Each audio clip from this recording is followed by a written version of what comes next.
இனி வீட்லயே பானிபூரி செய்யலாம் எல்லாரும். ஆச்சி பானிபூரி கிட்.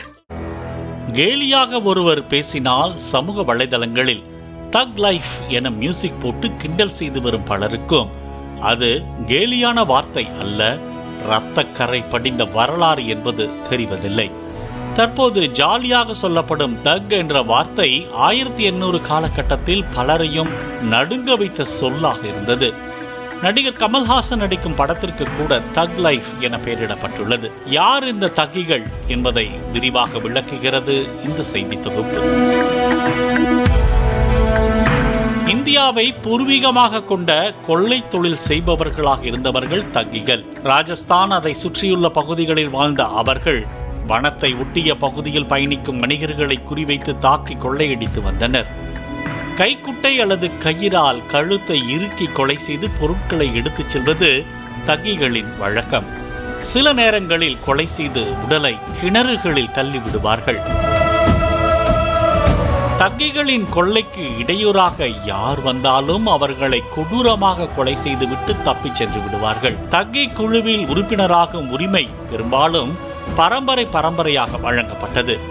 வெள்ளியாட்கள் இந்த குழுவில் இனிய குருக்களிடம் பயிற்சி பெற்ற பின்னர் கூட்டத்தில் சேர்த்துக் கொள்ளப்பட்டனர். கொள்ளையடிப்பது வறுமைக்காக என்று நினைக்காமல் அவர்கள் அதனை ஒரு தொழிலாகவே பார்த்து வந்துள்ளனர்.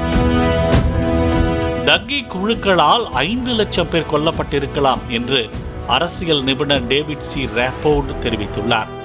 வரலாற்றில் ஒரு தனி வன்முறை குழு செய்த அதிகபட்ச கொலைகளாக இதுவே இருக்கக்கூடும் என்று நம்பப்படுகிறது. இந்தியாவிற்கு வந்த ஆங்கிலேயர்களிடமும் தக்கிகள் மூட்டையாக கொள்ளையடித்து பெரும் சவாலாக இருந்து வந்துள்ளனர். தக்கிகளை அழிப்பதற்காக பிரிட்டிஷ் அரசாங்கம் 1836 முதல் 1848 வரையிலான காலகட்டத்தில் சட்டம் இயற்றியது. பிரிட்டிஷ் ஆளுநர் Lord William Bentinck, captain William Sleeman ஆகியோர் தலைமையில் கூட்டமாக தக்கிகள் கொல்லப்பட்டனர்.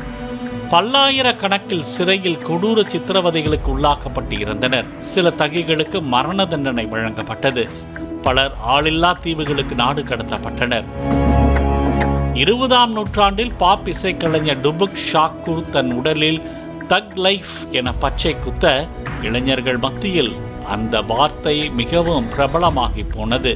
மீம்ஸ்களில் பார்ப்பது போல தொப்பி, கண்ணாடி, கொத்தாக செயின் அணிந்து வலம் வந்தவர்கள் அல்ல தக்கிகள். கொள்ளை நடுங்க வைக்கும் கொடூரர்கள் என்பதற்கு வரலாறே சாட்சியாக உள்ளது. இனி வீட்லயே பானிபூரி செய்யலாம் எல்லாரும். ஆச்சி பானிபூரி கிட். பிளே ஸ்டோர் மற்றும் ஆப் ஸ்டோரில் இருந்து பாலிமர் செயலியை QR கோடு மூலம் பதிவிறக்கம் செய்யுங்கள். செய்திகளை உடனுக்குடன் பெறுங்கள்.